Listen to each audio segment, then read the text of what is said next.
Hi friends, welcome to Flames to Passion. So இன்னைக்கு என்ன பேசணும்னு நினச்சேன் அப்படின்னா, என்ன பண்ணுறேன்னு பார்க்குறீங்களா?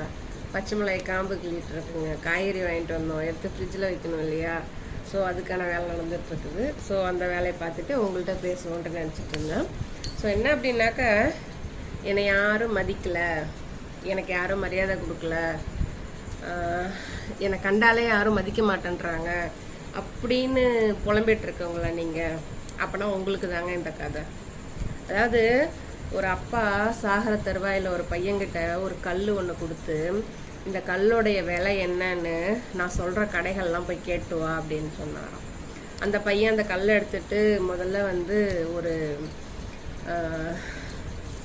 ஒரு கிராசரி ஷாப்புக்கு போனோன்னா, இது என்ன, இது வெறுங்கல், இதெல்லாம் நாங்கள் விற்க மாட்டோம், இதுக்கு மதிப்பே கிடையாது அப்படின்னு சொல்லிட்டு அந்த மளிகை கடைக்காரர் சொல்லிட்டாராம்.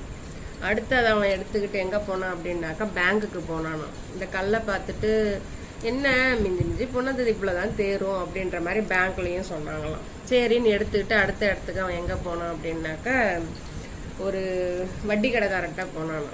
ஓ பரவாயில்லையே, இந்த கல் உங்கள்கிட்ட இருக்குதா, ஓ இதுக்கு நான் கொஞ்சம் அமௌண்ட்டு தரேன் அப்படின்னு சொல்லிட்டு ஒரு அமௌண்ட்டை அவரும் சொன்னாராம்.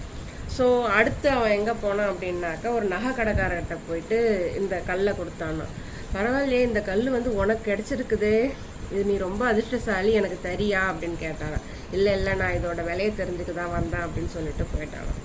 அடுத்து கடைசியாக வந்து ஒரு மியூசியத்துக்கு போனானாம். அந்த மியூசியத்துக்கு போகும்போது அங்கே மியூசியத்தில் இருக்கிறவர் சொன்னாராம், இது ரொம்ப ரேரான கல், நான் என்னுடைய சொத்து மொத்தமும் கூட உனக்கு தரேன், இந்த கல்லை வந்து என் மியூசியத்துக்கு கொடுத்துரு அப்படின்னு சொல்லிட்டு சொன்னாராம். ஸோ இல்லை நான் இதோட மதிப்பு தெரிஞ்சுக்க தான் வந்தேன் அப்படின்னு சொல்லிட்டு அந்த பையன் சொல்லிட்டு திரும்ப அவங்க அப்பாட்ட போனானாம். என்னப்பா நடந்ததுன்னு அவங்க அப்பா கேட்கவும் அந்த பையன் சொன்னானா, நீங்கள் சொன்ன ஒரு இடத்துலையுமே நான் போய் இந்த கல்லை காட்டி விசாரித்தேன், ஒருத்தரும் ஒரு மதிப்பு சொல்கிறாங்க, கடைசியில் வந்து இதோட மதிப்பு எங்கே அதிகமாக இருந்துச்சு அப்படின்னாக்கா மியூசியத்தில் தான் என்னுடைய மதிப்பு அதிகமாக இருந்துச்சு அப்படின்னு சொல்லி அவன் சொன்னானான். அப்போது அந்த பையன்கிட்ட அவங்க அப்பா சொன்னாராம், இதுலேருந்து என்னப்பா தெரிஞ்சுக்கிற, ஒரு பொருள் இருக்க வேண்டிய இடத்துல இருந்தால் மட்டும்தான் அதோட மதிப்பு நிலையாக இருக்கும், உண்மையாக இருக்கும்.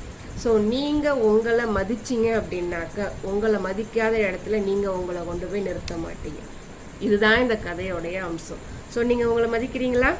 ஸோ நீங்கள் உங்களை மதிச்சிங்கன்னா இனிமேல் உங்களை மதிக்காதவங்க பக்கம் நீங்கள் திரும்பி கூட பார்க்காதீங்க. ஸோ உங்கள் மதிப்பை முதல்ல நீங்கள் உணருங்க, அதுக்கப்புறம் மற்றவங்க தானாக உணருவாங்க. புரிஞ்சுதுங்களா? ட்ரை பண்ணி பாருங்கள். All the best.